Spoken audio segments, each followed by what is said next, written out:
Assalamualaikum warahmatullahi wabarakatuh. Segala puji hanya milik Allah Subhanahu wa Ta'ala, Tuhan semesta alam. Solawat dan salam tercurah kepada junjungan kita, Nabi Muhammad Shallallahu Alaihi Wasallam, beserta keluarga, sahabat, dan seluruh umatnya yang istiqomah hingga akhir zaman. Saudaraku yang dirahmati Allah Subhanahu wa Ta'ala. Pernahkah kita berpikir, mengapa Allah Subhanahu wa Ta'ala menjadikan tanah sebagai asal penciptaan manusia? Allah Subhanahu wa Ta'ala berfirman dalam surat Taha ayat 55.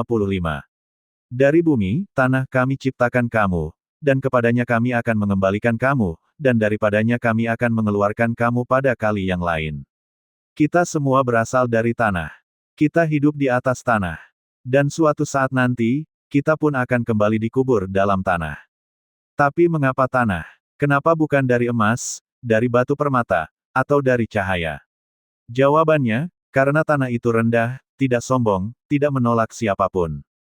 Ia diinjak-injak, dikencingi hewan, dipijak orang yang solih dan pelaku maksiat. Tapi ia tetap diam, tidak membalas, tidak membusungkan dada.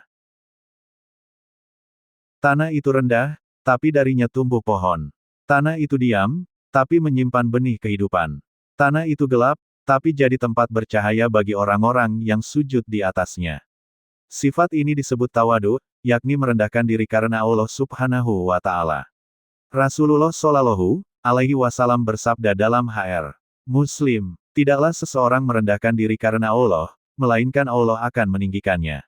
Dan Nabi Shallallahu Alaihi Wasallam, manusia termulia, beliau tidur di atas tanah, sujud di atas tanah, bahkan ketika hujan turun dan tanah menjadi basah, beliau tetap sujud dan wajahnya terkena lumpur.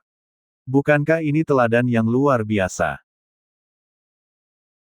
Ironis, banyak manusia yang berjalan di atas tanah, tapi dadanya di langit. Merasa tinggi karena harta, karena jabatan, karena ilmu, atau karena keturunan. Padahal dia hanya makhluk yang berasal dari tanah, tinggal di atas tanah, dan akan dikubur di tanah.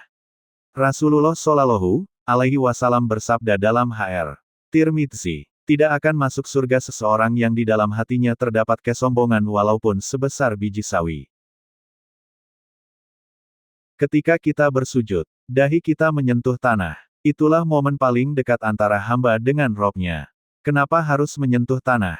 Karena di situ letak kehinaan kita di hadapan Allah Subhanahu wa Ta'ala. Semakin kita tunduk, semakin tinggi derajat kita di sisinya. Saudaraku, tanah saja rendah hati, tanah saja bersabar, tanah saja tidak sombong. Lalu bagaimana mungkin kita, yang hanya hidup sesaat di atasnya, justru menyombongkan diri?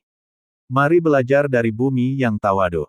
Karena hanya yang rendah hatilah, yang akan ditinggikan Allah Subhanahu wa Ta'ala di dunia dan akhirat. Ya Allah, jadikan kami termasuk orang-orang yang rendah hati dan jauhkan kami dari sifat sombong. Sahabat Cahaya Islami, jangan lupa untuk like, subscribe, dan sebarkan kajian ini. Insya Allah, kita lanjut di seri selanjutnya. Wassalamualaikum warahmatullahi wabarakatuh.